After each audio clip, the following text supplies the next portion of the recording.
Every journey begins with a step, and so does this one, and here we mean so in a very literal sense.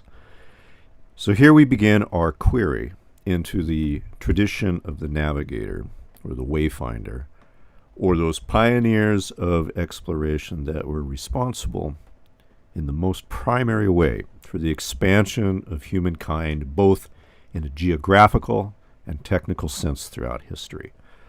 Here, with this series of videos, we intend to examine techniques, both modern and ancient, and to especially pay attention to the way of the navigator as a practice, even a spiritual practice.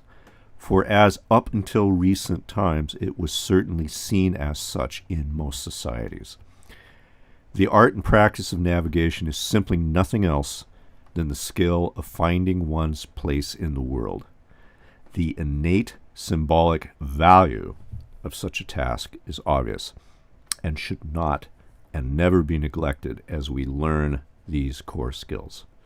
For as one proceeds, the attunement one reaches as an advanced practitioner of this craft is nothing short of the ability to gain a rare, precious, and authentic inner rapport from the intuitive self, essential to the navigator, and in a manner validated by confirmation of consistent results in the real world, and a confidence in being and that in that of relating, which is rarely, in my opinion, found in other paths. So this is a real path, a real practice, and one with real results. And the results and the skills will be real and immediate. How far your skill can carry you, of course, is up to you.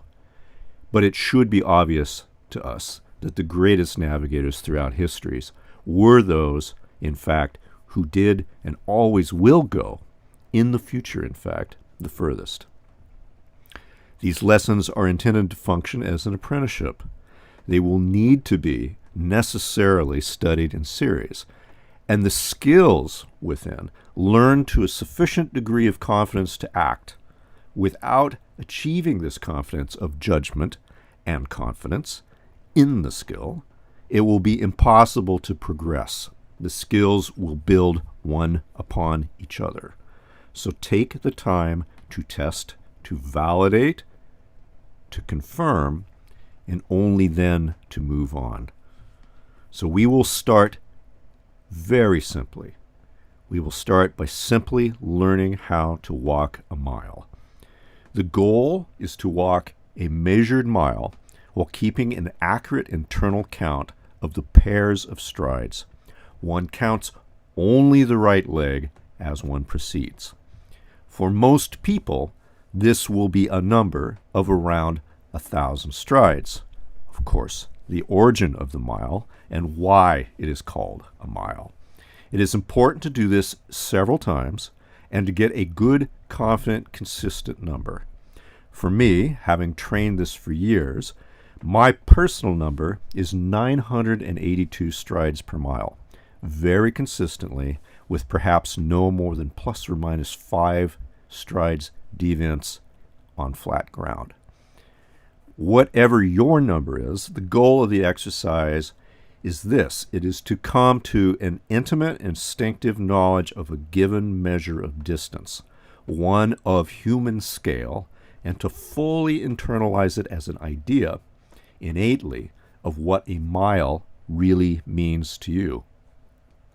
To further enhance this ability, and to demonstrate the core principle necessary of testing and confirmation essential to navigation, one could also, once one has learned what count makes for a personal mile, to then, without road markers or on unmeasured ground, to walk a count of paces that one has identified with a mile, using then perhaps a cell phone app or a GPS to verify one's correct identification of the mile. Identify the mile intuitively, predict, and validate with the instrument. Again, Attempt the intuitive and verify with the instrument. This will be core to our practice as we go further. In this manner, we rapidly build confidence with our inner intuitive dialogue. Practice and progress can be rapid with dedicated effort. And it is important to be dedicated, as it is essential to have an innate sense of distance, as it is a core skill. And without it, further progress will be extremely difficult. One will quickly learn that there is much more to walking a mile than one may initially believe, as many will discover that the ability to simply retain enough inner focus to keep track of the stride count for 10 minutes is simply unavailable. This may be the first lesson for many.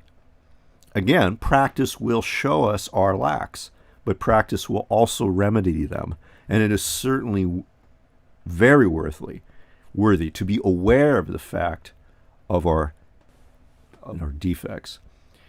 So it does not hurt also to develop personal strategies to further test and confirm this skill. We need not to be dogmatic in the practice, but only insistent that our goal is to gain a confident and fully internalized knowledge of what a mile means and to consistently recognize it.